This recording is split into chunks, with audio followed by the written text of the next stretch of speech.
বন্ধুরা, মাই এক্সপিরিয়েন্স চ্যানেলে আপনাদের স্বাগত জানাই। আমি অরূপ, আপনাদের সামনে আজকে আবার এসে হাজির হলাম। আমি যথারীতি চলে এসেছি হুগলির গুড়াপের কাছে আরও একটি গ্রামে।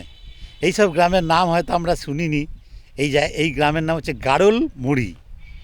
গাড়ল মুড়ি জায়গার নাম, জায়গাটার নাম গাড়ল মুড়ি। আমি এখন যেখানে রয়েছি এই জায়গাটা হচ্ছে কানা নদী। এই কানা নদী, এটা আমি কানা নদীর আশেপাশেই ঘুরে বেড়াচ্ছি। এই কানা নদী মানে এখানকার, মানে এই অঞ্চলের এই কানা নদীই হচ্ছে বলতে পারেন গঙ্গা। আমি যা বুঝলাম এই দুদিন ধরে, আমি এই কানা নদীর অববাহিকা ধরে বেশ যাতায়াত করছি এদিক ওদিক। তো এখানে এখন শীত পড়ে যাচ্ছে, এখন আর জল নেই, কিন্তু বর্ষাকালে এই জল পুরো ভরে যায় নদী। কিন্তু কানা নদী কেন হয়েছে সেটা তো কারণটা বোঝা যাচ্ছে না। এই নদী আসছে সেই দুর্গাপুর থেকে। দুর্গাপুরের কোন জলে এই নদী পুষ্ট সেটাও আমি সঠিক জানি না। দুর্গাপুরে যেহেতু ব্যারেজ আছে, দামোদর নদী আছে, সেই নদীর জলেও পুষ্ট হতে পারে। এখানে মানে স্নানের জায়গা রয়েছে, এরকম সব কিছু কিছু জায়গায় জল রয়েছে। কালকে যেমন আমি একটা জায়গায় মাছ ধরছিলাম, সেটা দেখালাম। তো এখানে এই ভদ্রলোকের সঙ্গে আমি একটু কথা বললাম। এই ভদ্রলোক উৎসাহী হয়ে আমার সঙ্গে অনেক কথা বলছিলেন। তো এখানে স্নানের জায়গা নেই, সেই জন্য স্নানের জায়গা দু এক জায়গায় যেখানে জল আছে সেখানে ঘাট করে দেওয়া আছে, সেটা দেখছি। তো সেই ঘাটগুলো এখন সব জল শুকিয়ে গিয়ে সেই ঘাট তো সব উঠে বন্ধ হয়ে গেছে। ওইখানে ঘাট রয়েছে, জল শুকিয়ে গেছে। তো এখানে বুঝতে পারছি এটা যে স্নানের জন্য যে মানে পুকুর বা এই ধরনের বড় জলাশয় তার অভাব আছে। আর আমি এখানে একটু সময় কাটালাম, আর আমার সঙ্গে সঙ্গে আপনারাও দেখলেন চতুর্দিকের পরিবেশ। তো এখন আমি আবার এগিয়ে যাব, আর কোথায় যাব জানি না। তো ব্লগ শুরু হলো, চলুন আবার নতুন কোনো জায়গায় যাই। গাড়ির মেন রাস্তায় রেখেছি আমি, তো ওখানে আবার এগিয়ে যাব। আজকে গ্রামের চাষবাস কোথায় কি হচ্ছে না হচ্ছে সব গ্রামের ব্যাপার স্যাপার নিয়ে আজকের এই ভিডিও। তো রয়েছি হুগলিতেই, গোড়াপের কাছে। এখন রয়েছি গাড়লমুড়ি গ্রামে। আমার গাড়ি রয়েছে মেন রাস্তায়, আর ওই রাস্তাটা থেকে আমি দেখাচ্ছি, চলুন। আর এখানকার পরিবেশ তো দেখেছেন।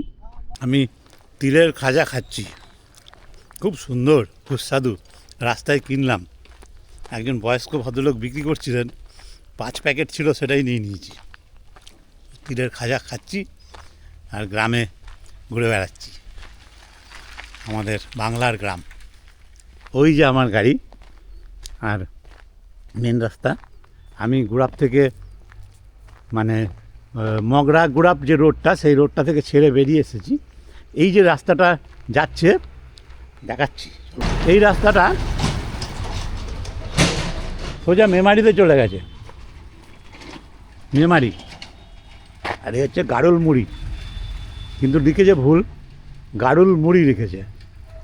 অ্যাকচুয়ালি হবে এটা গাড়ল মুড়ি গ্রামের নাম। চলুন আবার খানিকটা এগিয়ে যাই। বন্ধুরা, একটা জিনিস দেখুন, এই ট্রাক্টরটা চলছে আর ট্রাক্টরের পেছনে পেছনে বকগুলো আসছে। কত বক দেখুন। কেন? আমার মনে হয় ওই মাটিগুলো নিচ থেকে উঠছে, ওর সঙ্গে সঙ্গে কোনো পোকা টোকা এগুলো উঠে আসছে, আর সেই জন্য বকগুলো ওইগুলো খাচ্ছে। আপনারা দেখুন, ট্রাক্টর মাটিগুলো চাষ করছে, ঘুরছে ওর পেছনে কাটা, আর বকগুলো কেমন ছুটে আসছে দেখুন। দেখুন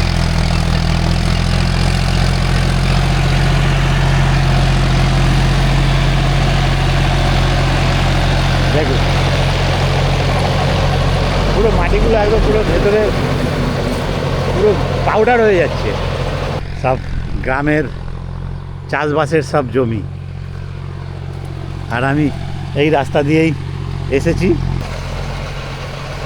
নিশ্চয়ই ওই রোলারটা ঘুরছে, মাটিগুলো নিচের মাটি ওপরে উঠছে, পোকামাকড় উঠছে, আর ওইগুলোই বকগুলো খাবে বলে আসছে।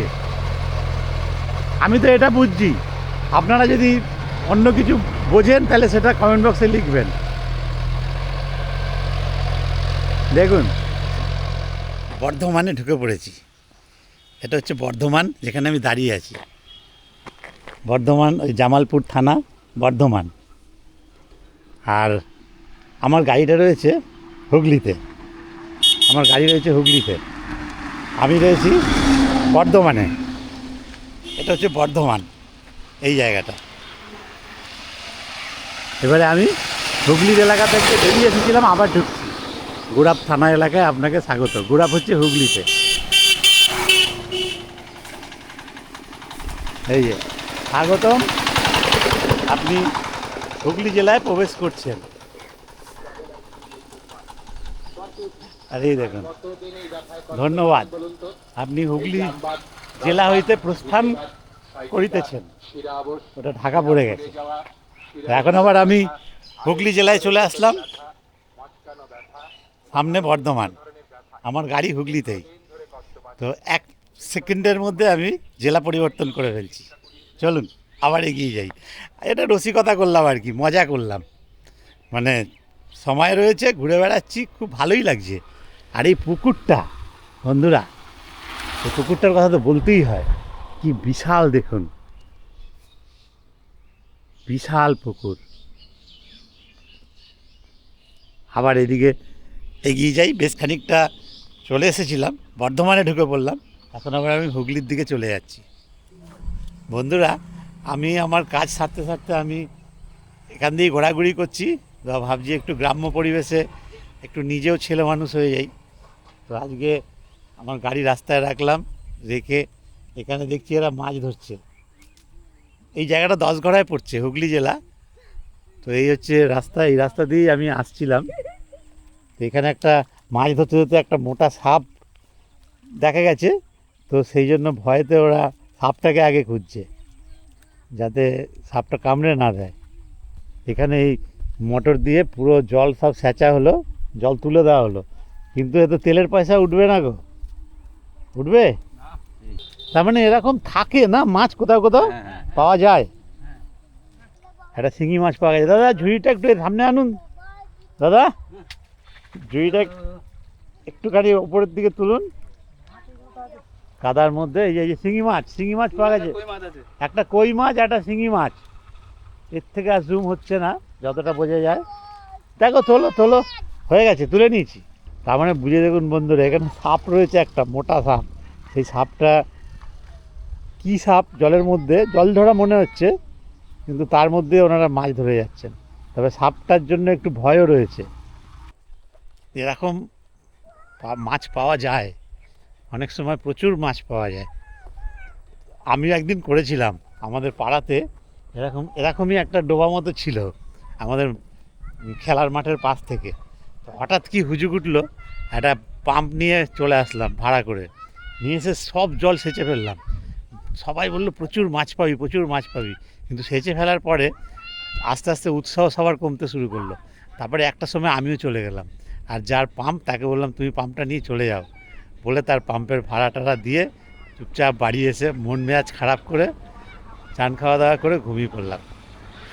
তো এইরকম নালা ডোবায় মাছ কপালে থাকলে নিশ্চয়ই পাওয়া যায়, এরা পায় নিশ্চয়ই, তাহলে পাম্প লাগিয়ে কেন মাছ ধরতে যাবে। তো আমি এই রাস্তা দিয়ে যেতে যেতে হঠাৎ দাঁড়িয়ে পড়ে ভাবলাম এরা কি করছে দেখি। ওইখানে আমার গাড়িটা রয়েছে অনেকটা দূরে। আচ্ছা, এই রাস্তাটা হচ্ছে মগরা গোড়াপ রোড, মানে এই রাস্তা সোজা চলে গেলে মগরা। আমি গোড়াপ পার হয়ে চলে এসেছি, অলরেডি 10 ঢুকে পড়েছি। 10 সেই বিশ্বাসবাড়ি, রায়বাড়ি, সেসব তো ঘোরা হয়ে গেছে, সেই জন্য আর ওদিকে এখন যেতে চাইছি না। তো এই রাস্তাতেই ঘোরাফেরা করছি। তো আপনারাও দেখুন, সামনেই চাষের জমি, সব মানে দিগন্ত বিস্তৃত শুধু চাষের জমি, আর তার মাঝখানেই বুক চিরে চলেছে এই রাস্তাটা সোজা চলে গেল মগরা। আর এদিকে চলে গেলে 10 মেন রোড পড়বো আমরা। ডান দিকে চলে গেলে রাস্তা চলে যাচ্ছে মেমারি ডান দিকে, আর বাঁ দিকে চলে গেলে তারকেশ্বর।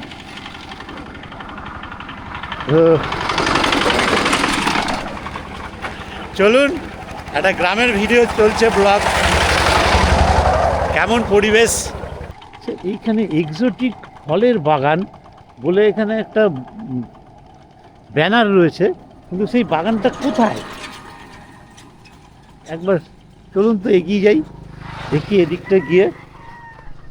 এই মোটর ভ্যানটা গেল, রাস্তা দেখুন বন্ধুরা,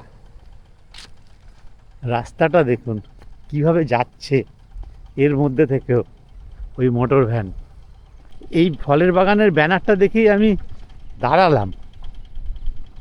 কি ফল এখানে পাওয়া যায় দেখুন বন্ধুরা। আলু কিন্তু উঠে গেছে, এই যে আলু গাছ বেরিয়ে গেছে, আবার এখন আলু বসানোও হচ্ছে। সে তো আগের ভিডিওতে দেখেছেন, এসব হচ্ছে আলু গাছ।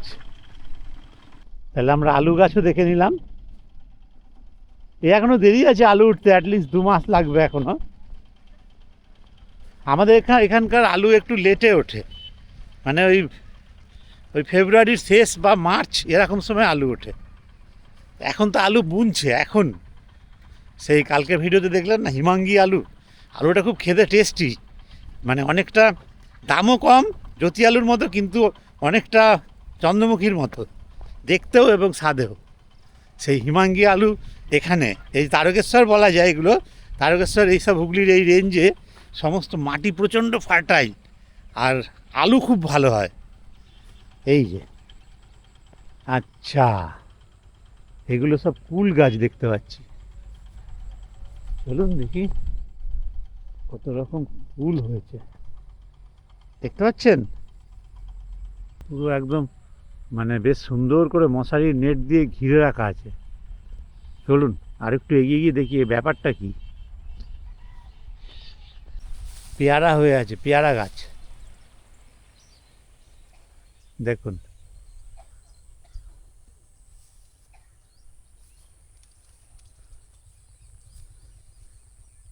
এখানে পেয়ারা গাছও দেখছি, কাঁঠাল গাছ, তবে বেশ অনেক কুল গাছে কুল ধরেছে, বেশ বড় সাইজের, প্রচুর কুল।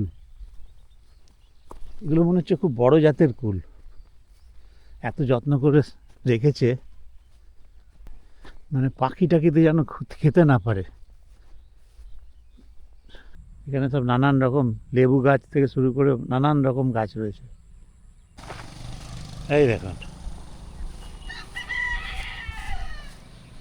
একবার পড়ে নেবেন, আমি পুরো ব্যানারের ছবিটা তুলে নিলাম। আমি তো ঘুরে বেড়াচ্ছি এই গোড়াপের রাস্তায় এবং মাঠে ঘাটে সব জায়গায়। তো আমি মূলো নিলাম, বুঝলেন, মূলো উইথ শাক, ছোট ছোট মূলো, ছোট ছোট মূলো আর সঙ্গে কচি পাতাওয়ালা শাক। এটা কিলো 1 কিলোর ওপরে হবে, 15 টাকা দাম, 15 টাকা মাত্র, 1 কিলোর ওপরে। মূলোগুলো দেখে নিশ্চয়ই বুঝতে পারছেন, একদম কচি, এবং তার সঙ্গে শাক। মূলো খাওয়া যাবে, শাকও খাওয়া যাবে। 1 কিলোর ওপরে 15 টাকা। আর মাশরুম নিলাম এখান থেকে, যদিও মাশরুম এখানকার না, এগুলো আমদানি করা হয়, কিন্তু তাহলেও মানে যেরকম চকবাজারে শ্রীদাম 120 টাকা চায়, এরা 110 টাকা চাইলো, তারপরে 100 টাকায় দুটো দিয়ে দিল। এগুলো 200 গ্রামের প্যাকেট, দুটো প্যাকেট 100 টাকা এই গুড়াপের বাজারে। আর আদা নিলাম, আদা 330 টাকা, 10 টাকা 100, 300 গ্রাম 30 টাকা। যদিও আদা এখন কাঁচা, তবে এটা একটু একটু শুকনো, মানে একদম ফুল কাঁচা না। তো যাই হোক, মোটামুটি এগুলো নিলাম, হাতের কাছে পেয়ে গেলাম তাই। এবারে আরেকটু ঘোরাফেরা করি, চলুন একটু যাই আবার সেই কানা নদীর সেই দিগন্ত বিস্তৃত সেই জায়গাটা থেকে একটু ঘুরে আসি।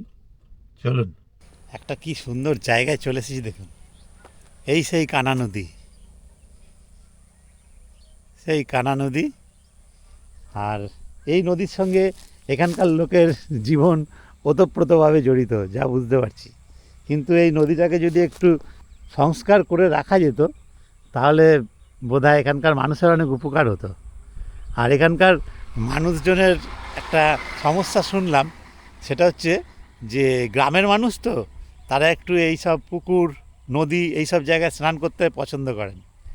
তো এই এই এই নদীগুলো যদি সংস্কার করা থাকতো, জল যদি পরিষ্কার থাকতো, তাহলে এখানে মানুষজন স্নান করা থেকে শুরু করে নানান রকম কাজই করে নিতে পারতো, বাসন মাজা এসব তো হয়েই যেত। তো কী অবস্থায় পড়ে আছে দেখে বুঝতেই পারছেন। কিন্তু এগুলো সে আমাদের সরকারের সেচ দপ্তর থেকে এগুলো দেখা দরকার, যে এগুলোকে যদি সুন্দরভাবে একটু সংস্কার করে রাখা যেত, তাহলে এই গ্রামের পরিবেশ অনেক সুন্দর থাকতো, মানুষের জলের অভাব কিছুটা কম হতো। কারণ সব জল তো মানে মাটির তলার জল তুলেই কাজ করা হচ্ছে, তো এই সব জলও কিছু কাজে লাগতো। যাই হোক বন্ধুরা, আমি এই সুন্দর পরিবেশে দাঁড়িয়ে আপনাদের সঙ্গে একটু কথা বলে নিলাম। আর এখানে একটা জিনিস দেখছি, পটল ক্ষেতটা প্রচুর, পটল ক্ষেত প্রচুর। এখানে যেখানে আমি গাড়ি রাখলাম এইখানেই দেখুন পটল, এই যে পটল ক্ষেত রয়েছে, কচি পটল একদম, দেখছেন? এই দেখুন পটল, পটল এর ভেতরে প্রচুর পটল আছে, আমাদের চট করে চোখে পড়বে না, কিন্তু কালকে ওই দাদা যখন পটলগুলো ওঠাচ্ছিল তখন দেখলাম আরে এইসব পটল তো আমার চোখেই পড়েনি। এই দেখুন সূর্য দেবতা দেখুন, আর এখন সময় দেখুন 3:35, কিন্তু সূর্য আস্তে আস্তে ঢলে যাচ্ছে। শীতকাল শুরু হচ্ছে, এরকমই চলতে থাকবে এখন। চলুন বন্ধুরা, যদি কিছু আরেকটা কথা, কালকে আমি পটল খেয়েছি, যে পটলগুলো ওই ক্ষেত থেকে উঠিয়ে নিয়ে গেলাম, মানে কি ওর ভেতরে যে দানাগুলো কোনো মালুমই হচ্ছে না মুখে, আর পটলগুলো কি পুরো মোমের মতো, আর কি টেস্টি, অদ্ভুত। চলুন দেখি কিছু পাই কি না পটল, যদি যেতে যেতে রাস্তার ধারে কাউকে পেয়ে যাই কিছু কিনে নিয়ে যাব এই ক্ষেত থেকে এরকম তুলে। চলুন বন্ধুরা, আমি আবার চলে এসেছি পটল খেতে। এই পটলগুলো দেখে না সত্যি প্রাণ জুড়িয়ে যায়। দেখুন পুরো সবুজ পটল, আর এই দেখুন সেই পটল, সেই পটল যেটাকে বলে না মাচার পটল। এইবারে দেখুন অরিজিনাল মাচার পটল কেমন থাকে। এটা কি পাকা? এগুলো হচ্ছে আপনার পাকা, ডাসা পাকা। এগুলো পাকা খাবো না, এগুলো দারুণ লাগে, কচি দিন। এই দেখুন এই হচ্ছে পটলের যে মানে জন্মদাতা। এ তো মানে জমিতে চাষ করা মানে হচ্ছে মানে এটা সন্তানের মতো। পটল শুধু হয়ে আছে দেখুন বন্ধুরা। এখন তো তবু আপনার লাস্ট সিন এটা। হ্যাঁ, যখন বেশি না মাঝখানে যদি আসতেন, হ্যাঁ, এইরকম বিছিয়ে থাকতো। আচ্ছা শুনছেন বন্ধুরা, পুরো পটল পুরো বিছিয়ে থাকে এর ওপরে, মাচার ওপরে। আর আমি দাদাকে বলেছি কচি পটল স্পেশালি আমার জন্যই তোলা হচ্ছে। আচ্ছা এই পটল খেতে শুধু এখন পটলই দিতে থাকেন পরপর, না অন্য চাষও হয়? ওদিকে তো আলু শুরু হয়ে গেছে। আচ্ছা এগুলো হিমাঙ্গি না? এই আলু সব হিমাঙ্গি? না হিমাঙ্গিরি নয়, এটা সব রকম পাবেন। এটা কি দিয়েছেন? এটা চন্দ্রমুখী দিয়ে আছে। আচ্ছা এটা চন্দ্রমুখী, পিওর চন্দ্রমুখী। হ্যাঁ পিওর যে চন্দ্রমুখী হবে সেটা আপনারা খেলে দেখবেন বালি বালি বালি বালি বালি বালি। হ্যাঁ, আর এখন তো আপনার কলম্বো আলুটাকে চন্দ্রমুখী বলে চালিয়ে দিচ্ছে। হ্যাঁ হ্যাঁ হ্যাঁ, তার ফলে চন্দ্রমুখী চাষ আমরা কমিয়ে দিয়েছি। আচ্ছা বুঝলেন তো? আচ্ছা, আমাদের ওই কি করছে ব্যবসাদাররা, কি করছে আপনার ওই কিছু কি বলছে কিছু হিমাঙ্গিনী, হ্যাঁ, আর কিছু আপনার ওই কলম্বো হুম এই বলে, বা কিছু চন্দ্রমুখী দিচ্ছে, স্পাঞ্চ করে দিয়ে পাঠিয়ে দিচ্ছে। হুম হুম, ধরে বা আপনারা তো আলু সম্বন্ধে অত কিছু জানেন না, হুম আপনি শহরের লোক, হুম, তাহলে কি হবে, আপনি জানেন যে একটু দারুণ সেদ্ধ হচ্ছে একদম। হ্যাঁ হ্যাঁ হ্যাঁ, তা সেই হিসাবে আপনি ওই কলম্বো আলু থেকেই চন্দ্রমুখী বলে খাচ্ছি, একদম। এটাই তো হচ্ছে। যেহেতু আমরা চাষ করি, আমরা জানি যে একদম একদম ইয়ে হ্যাঁ। দেখুন বন্ধুরা পটলটা দেখুন বিছিয়ে থাকে পুরো এর উপরে, এটা তো আপনার দেখুন অফ সিজন তো। কত বড় দেখুন এই পটলটা।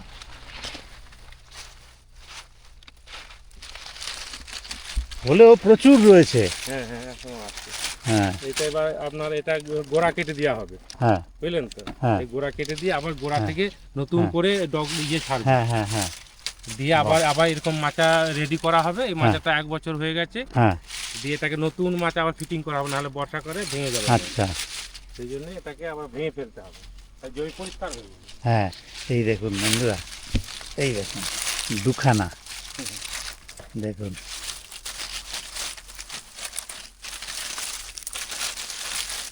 প্রচুর প্রচুর পটল।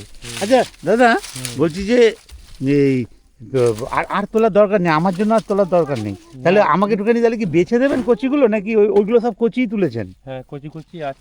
এর মধ্যে থেকে তাহলে বেছে, দেখছি হ্যাঁ একটু কটা বেছে কচি করে তুলে দিন। কচি হবে না। হ্যাঁ।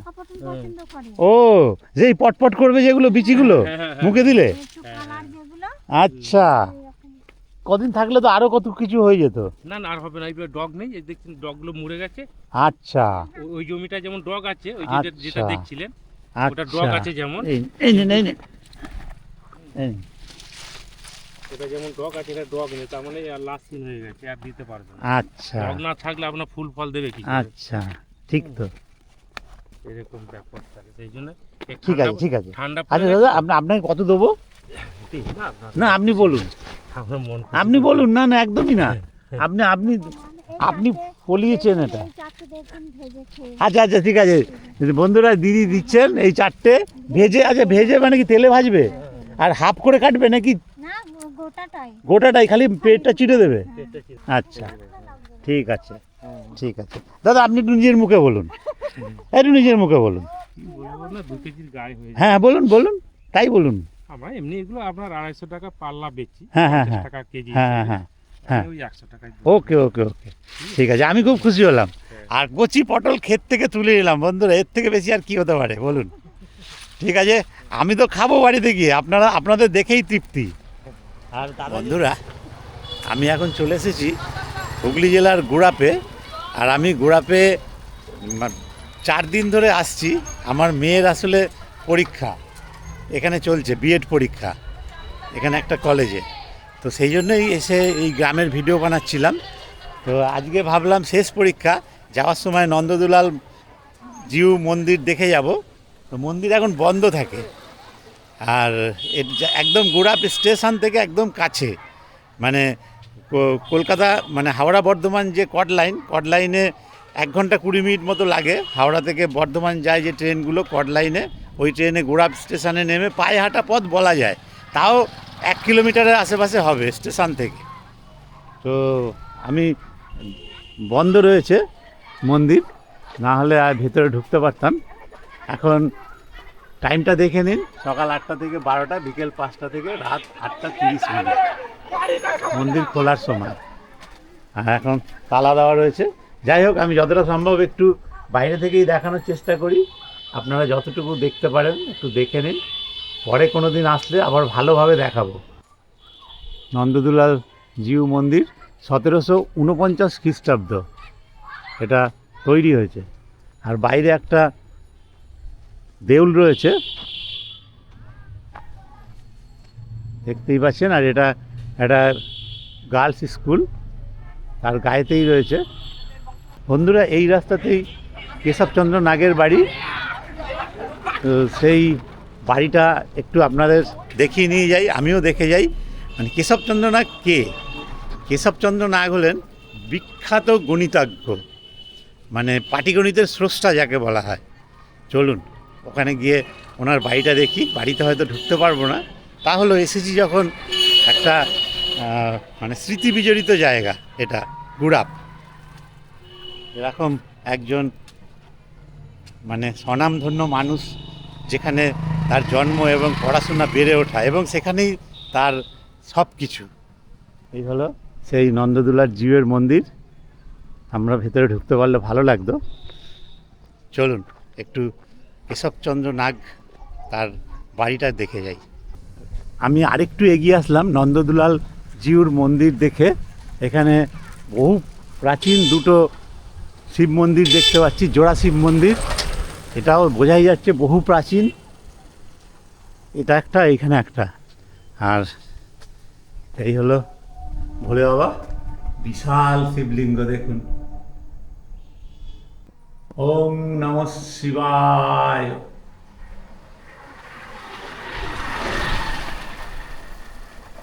আর একটা শিব মন্দির এখানে, একদম গ্রাম্য পরিবেশ দেখুন।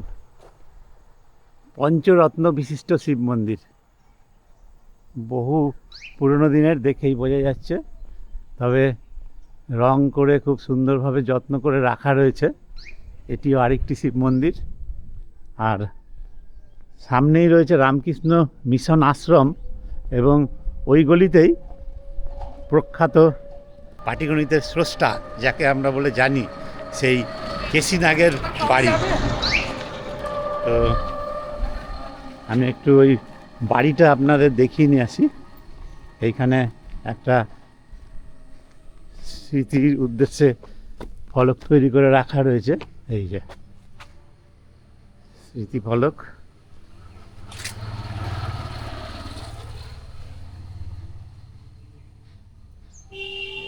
কেশবচন্দ্র নাগ, জন্ম শতবর্ষে দেশ গৌরব, কেশবচন্দ্র নাগের প্রতি দেশবাসীর শ্রদ্ধাঞ্জলি।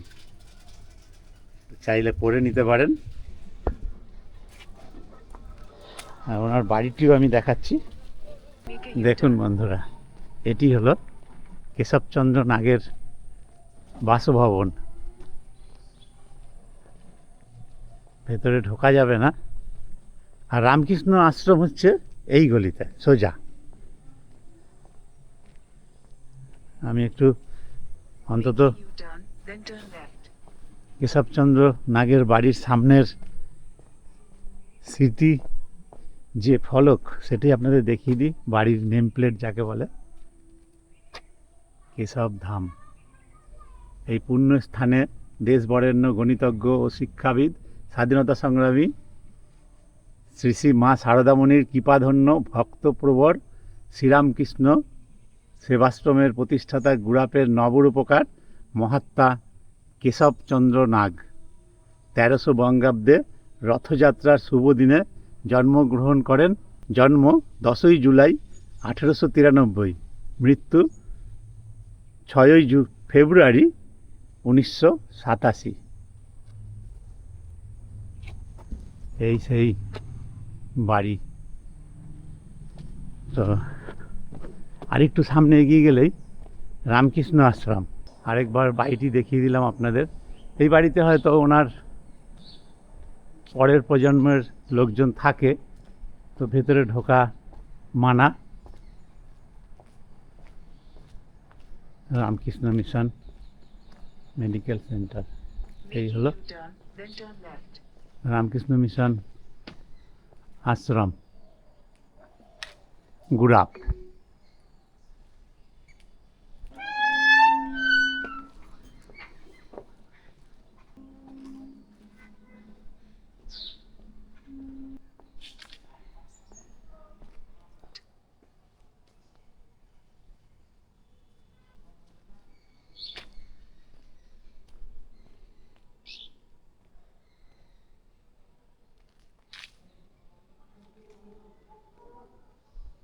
এখানে কাউকে দেখতে পাচ্ছি না, সামনে অফিস রয়েছে, তবে আমি আর ভেতরে যাচ্ছি না।